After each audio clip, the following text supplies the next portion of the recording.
Queridos internautas jurídicos, bienvenidos. Hoy nos encontramos aquí para discutir un tema de suma importancia en el ámbito laboral y de los derechos de las personas en situación de discapacidad.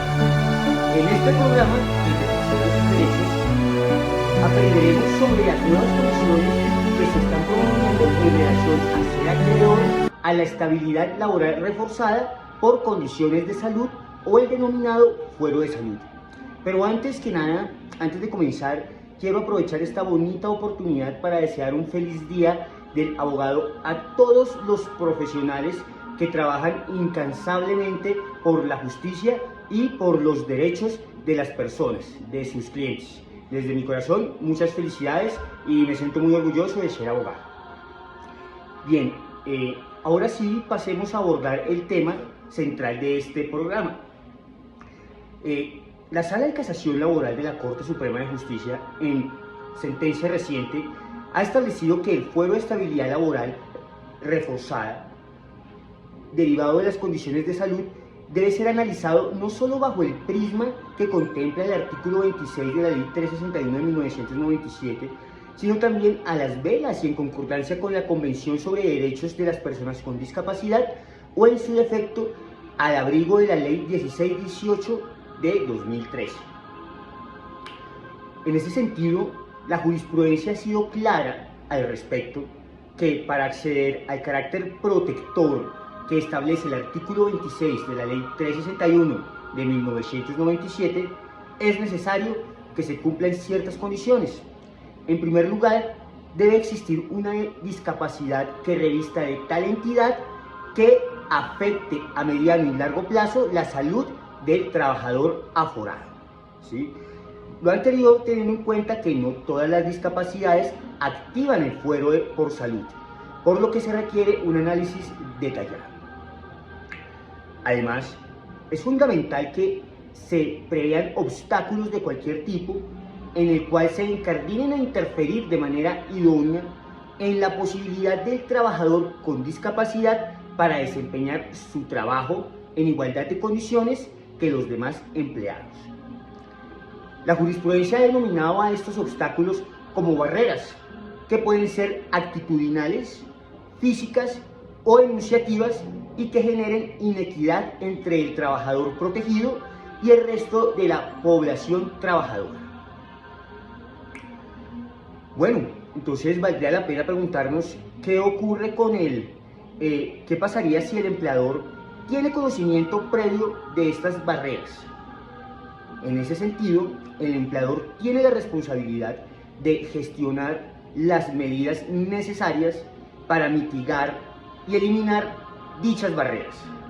Es imprescindible que el empleador estuviera al tanto de la situación de salud del trabajador y de las dificultades que éste atraviesa a fin de activar en efecto el fuero de salud.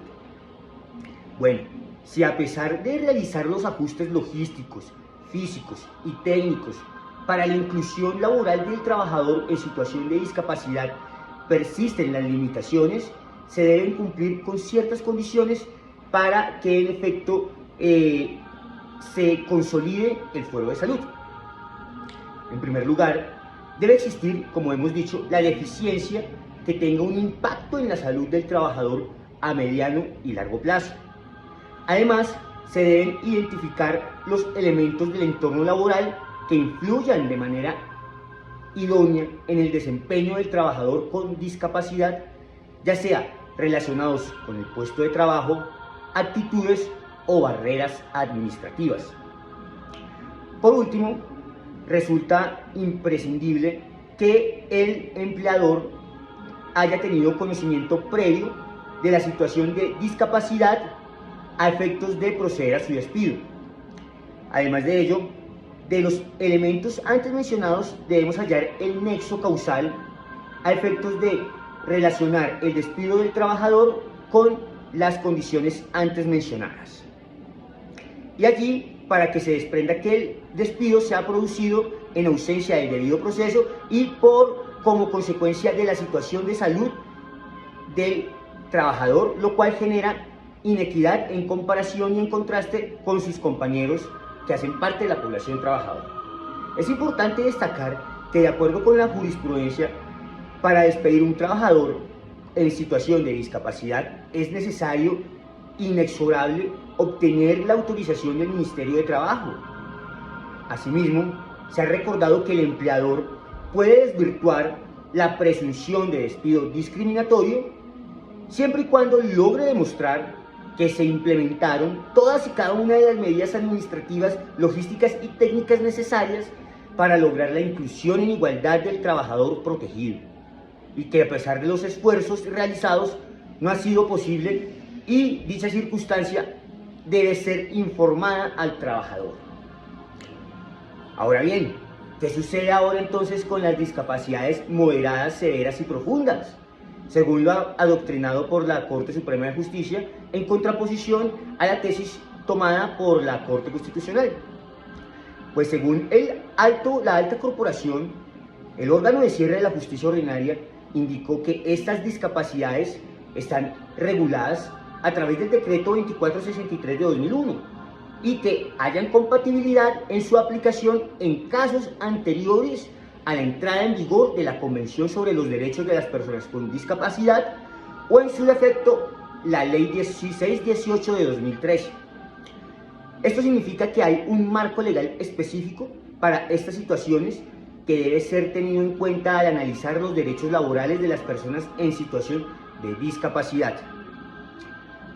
Bueno, a manera de conclusión, podemos nosotros inferir que el fuero de estabilidad laboral reforzada por condiciones de salud o fuero de salud debe ser evaluado no solo a partir de lo establecido en la Ley 361 de 1997 en la parte pertinente al artículo 26, sino además en virtud y concordancia con lo estipulado en la Convención para los Derechos de las Personas en Situación de Discapacidad o la Ley 1618 de 2013.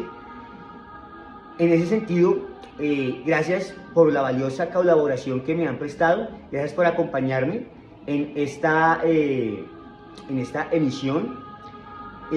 Ya saben que para activar el fuero resulta necesario el conocimiento previo del empleador de las circunstancias y coyunturas clínicas y incapacitantes que impide al trabajador, aunado a las barreras de tipo actitudinal, logísticas o administrativas, le impidan realizar su trabajo.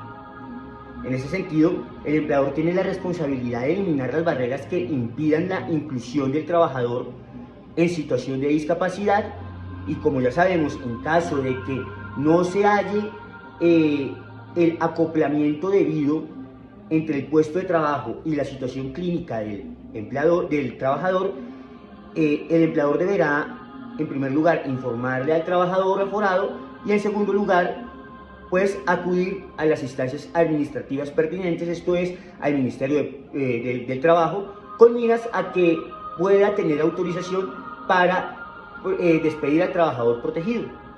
Ahora bien, recuerde, señor empleador, que lo que usted necesita para infirmar, derruir esa presunción de despido discriminatorio es demostrar que usted en efecto realizó todas las medidas necesarias para la inclusión de dicho trabajador, no obstante las compatibilidades del puesto con la situación clínica del trabajador no se acompasan con la relación laboral, con el objeto del contrato laboral. Todo ello para que el trabajador, antes de ser despedido, pueda desarrollar sus actividades en una igualdad de condiciones, ¿sí?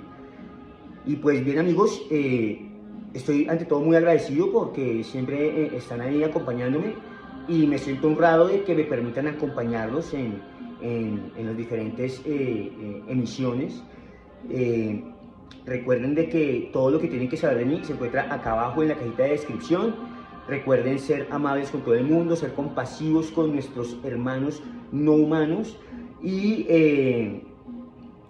que eso en esencia les va a representar un beneficio en el futuro. O sea, mejor dicho, sea amable y sea respetuoso, que la vida, el universo, Dios, como usted lo quiera llamar, también será respetuoso con usted y en abundancia. Muchísimas gracias, les habla Jackson Rodríguez y hasta una nueva oportunidad. Adiós.